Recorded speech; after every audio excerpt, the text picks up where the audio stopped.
In a blinding Vermont snowstorm, she opened her diner door to a frail old woman. Then a millionaire's arrival changed everything. Subscribe now to uncover how fate wove truth and love in a small town, and don't miss this tale. The blizzard roared outside Carter's Diner on Maple Street, Burlington, Vermont, its icy gusts rattling the windows as Amelia Carter, 30s, polished the counter for the 6th time that night.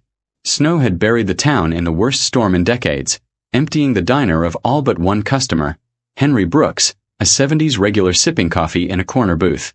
The diner was Amelia's lifeline, her refuge since losing her parents, Robert and Elaine Carter, in a car accident years ago. "Another cup, Henry?" she asked, her voice warm despite the chill. "Clara'd skin me alive if I push my blood pressure," Henry chuckled, sliding a $20 across the table. "Close up, Amelia. This storm's no place for anyone." She shook her head, resolute. Someone might need a warm place tonight. As if summoned, the door burst open, admitting a blast of snow and Dorothy Reynolds, an elderly woman in a threadbare coat, her silver hair crusted with ice. "Oh my goodness," Amelia gasped, rushing to steady her as she swayed. "Are you okay?" Dorothy's voice quavered. "I'm lost. My taxi driver, Sam Turner, dropped me on the wrong street. I'm looking for my son's place." Amelia guided her to a booth, wrapping her in an emergency blanket. "Mr. Brooks, can you turn up the heat?" she called, fetching chamomile tea. "I'm Amelia Carter. Rough night to be wandering Burlington." Dorothy sipped the tea, her hands trembling. "I'm Dorothy Reynolds. I came to see my son, Lucas Bennett, at Lakeside Manor. Haven't seen him in 5 years. Thought it was time to mend things."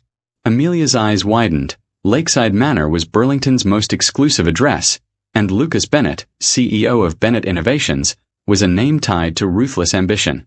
"Roads are closed to that part of town," she said gently. "You're welcome to stay here." Henry nodded as he buttoned his coat to leave. "Amelia's got the best heart in Burlington." "You're in good hands, ma'am." Amelia served Dorothy steaming chicken noodle soup, the diner's warm glow a stark contrast to the howling storm outside. "You own this place?" Dorothy asked, her sharp blue eyes studying Amelia. "Just manage it," Amelia replied, setting the bowl down. "Always dreamed of my own restaurant, though. This place keeps me going." Dorothy tilted her head. "What's your story, dear? A woman like you, kind, sharp, should be running her own empire." Amelia's smile wavered.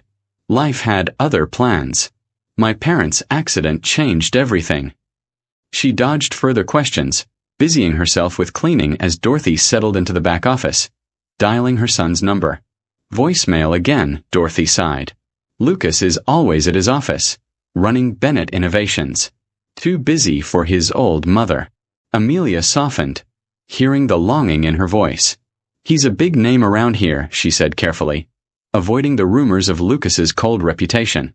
"I'm sure he'll come for you." As the storm intensified, the power flickered out, plunging the diner into darkness. Amelia lit hurricane lamps, their golden light transforming the worn booths into a cozy haven. She checked on Dorothy, now resting on a makeshift bed. "He's cautious about his privacy," Dorothy murmured, explaining Lucas's security cameras. "He'll know I'm here soon." Back at the counter, Amelia was wiping tables when headlights pierced the snow. A black SUV crunched to a stop, and Lucas Bennett strode in, snow melting in his dark hair, his intense blue eyes, Dorothy's eyes, scanning the diner. "I'm looking for Dorothy Reynolds," he said, his deep voice clipped, commanding. Amelia met his gaze, unfazed by his CEO aura. "She's resting in my office, Mr. Bennett." She was half frozen when she arrived. A flicker of concern crossed his face, quickly masked. "Take me to her." Amelia crossed her arms. "She's sleeping. The cold exhausted her. She's safe and warm." Lucas's eyes narrowed, unused to resistance. "I drove through a blizzard for her. And I stayed open in one to keep her safe," Amelia shot back. After a tense pause, he relented. "May I see her quietly?" She led him to the office, whispering, "She wanted to surprise you." Lucas watched his sleeping mother, his expression softening briefly.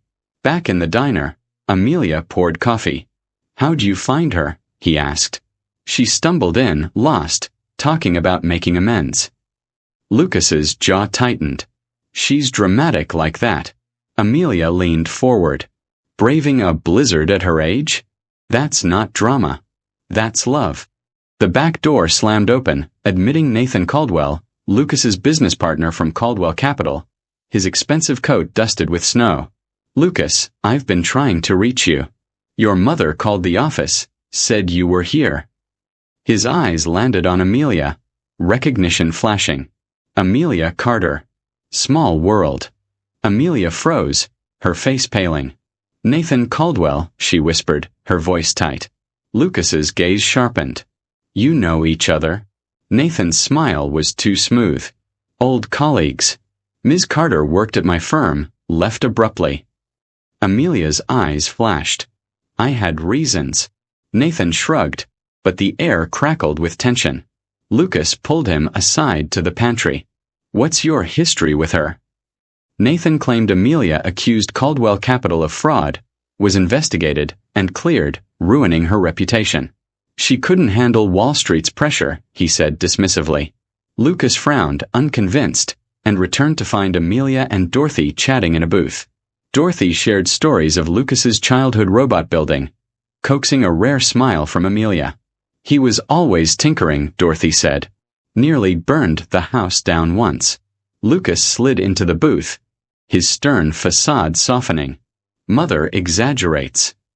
Nathan, joining them, mentioned their Nortec acquisition, and Amelia's head snapped up. "Nortec," she repeated, her voice icy. Later, as Nathan stepped away for a call, Lucas pressed her. "What do you know about Nortec?" Amelia straightened, her past rushing back. 3 years ago, at Caldwell Capital, I found doctored Nortec financials, reports inflated to boost value.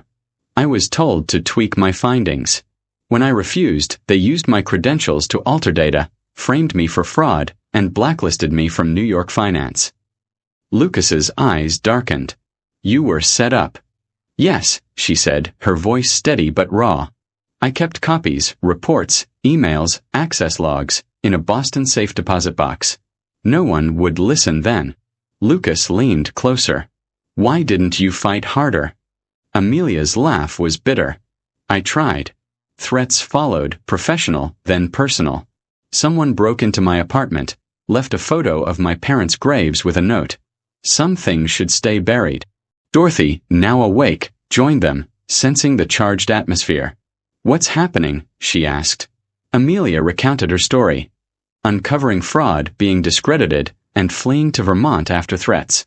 Nathan, returning, scoffed. "You're bluffing. There's no evidence." Amelia's smile was cold. "It's safe in Boston, original Nortec reports, emails directing data changes, logs proving I wasn't involved." Lucas turned to Nathan. "Did you know about Nortec's fraud?" Nathan's charm faltered. "It's just business, Lucas. Everyone plays the game." Lucas's face hardened to stone. "Get out." Nathan's eyes narrowed. "You'll regret this. This isn't over." He stormed into the snow, the door slamming behind him. Dorothy placed a hand on Amelia's arm. "You're braver than most, dear." Lucas sat across from Amelia, his voice low. "You've had this evidence for years. Why not use it?" "I tried," she said, exhaustion seeping in. "Nathan discredited me, and the threats were real. I rebuilt my life here away from that world." Lucas's hand covered hers. "We'll go to Boston when the road's clear. We'll expose the truth." Dorothy nodded firmly. "You two can fix this. Lucas, you've got influence. Amelia, you've got proof." Amelia met Lucas's gaze, hope flickering. "It won't be easy. Nathan has powerful allies." "So do I," Lucas replied, a spark of determination in his eyes. "And I'm done protecting lies." As dawn broke, the storm's fury softened, snow falling gently outside. Amelia felt a weight lift, the first real hope in years. Lucas's voice softened. "I'm sorry I doubted you." She squeezed his hand. "You're helping now. That's enough." 6 months later, Amelia stood in Lucas's penthouse. Lake Champlain glittering below as snow dusted Burlington. A tablet headline blared, "Caldwell Capital Executives Indicted for Fraud." The Boston evidence had unraveled a web of corruption, and Lucas's transparency, publicly exposing his company's ties to the fraud, had saved Bennett Innovations. Quite a milestone, Lucas said, wrapping his arms around her. He'd offered her a role leading an ethics division, but she hesitated, wary of blending love and work. "Marry me instead," he said, revealing an emerald ring. "You're rare, Amelia, like this stone. You'd own me, heart and soul." She laughed, slipping it on. Proposal accepted. The job's still up for debate. They celebrated at Carter's Diner, now Amelia's, purchased with her settlement from Caldwell Capital's collapse. Dorothy raised a champagne glass. "To second chances and storms that lead us home." Henry Brooks, their blizzard night regular, gifted a hand-carved wooden snowflake. "To how it all began," he said. At their December wedding by Lake Champlain, under an arch of winter roses, Amelia and Lucas vowed to challenge and cherish each other. "You showed me success isn't power, it's truth," Lucas said. Amelia teased, "I thought you were arrogant, but I found your heart." As snow fell, Dorothy whispered to Amelia, "I wasn't lost that night. A mother knows what her son needs." Amelia laughed, realizing Dorothy's mistake with Sam Turner was deliberate.